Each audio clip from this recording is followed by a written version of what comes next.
நமக்கு morning biryani ready ஆயாச்சு. பரவாயில்ல, இன்னைக்கு கொஞ்சம் உதிரியாக வந்துருக்கு. அடுப்பு அணைச்சி விட்டுறலாம். இந்த சிக்கன் பொரிஞ்சிட்டு இருக்குது. இன்றைக்கி தான் எங்களோட மதிய சாப்பாடு கேட்டிங்களா. இனி தயிர் ஒளி மட்டும் வைக்கணும். ஒரு சிக்கி எடுத்துகிட்ருக்கேன்.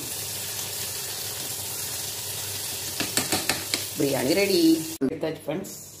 உப்பு போட்டாச்சு. அப்புறமா மிளகா போட்டுடலாம்.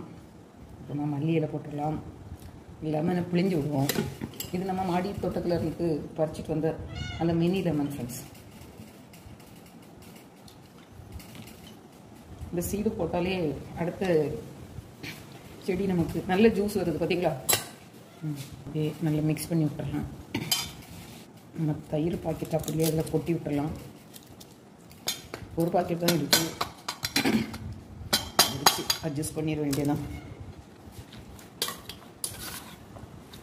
இப்படி தயிர் உள்ளி இல்லைனாக்கி இந்த சாப்பாடு எடுபடவே எடுபடாது ஃப்ரெண்ட்ஸ். அதனால் தயிர் உள்ளி சிம்பிளாக முடிஞ்சிச்சு.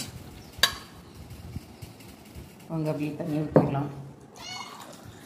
நாங்கள் வீட்டில் சுடு தண்ணி தான் குடிப்போம் ஃப்ரெண்ட்ஸ். அப்படியே சிக்கன் பொரிப்பு வச்சிடலாம். அப்படியே நம்ம இப்போ ரெடி பண்ண தயிர் ஒளி வச்சிடலாம். பிரியாணிக்கு தயிர் ஒளி இல்லைனாக்கி நல்லாவே இருக்காது ஃப்ரெண்ட்ஸ். அப்புறம் வந்து எடுத்து வச்சிருக்க பிரியாணி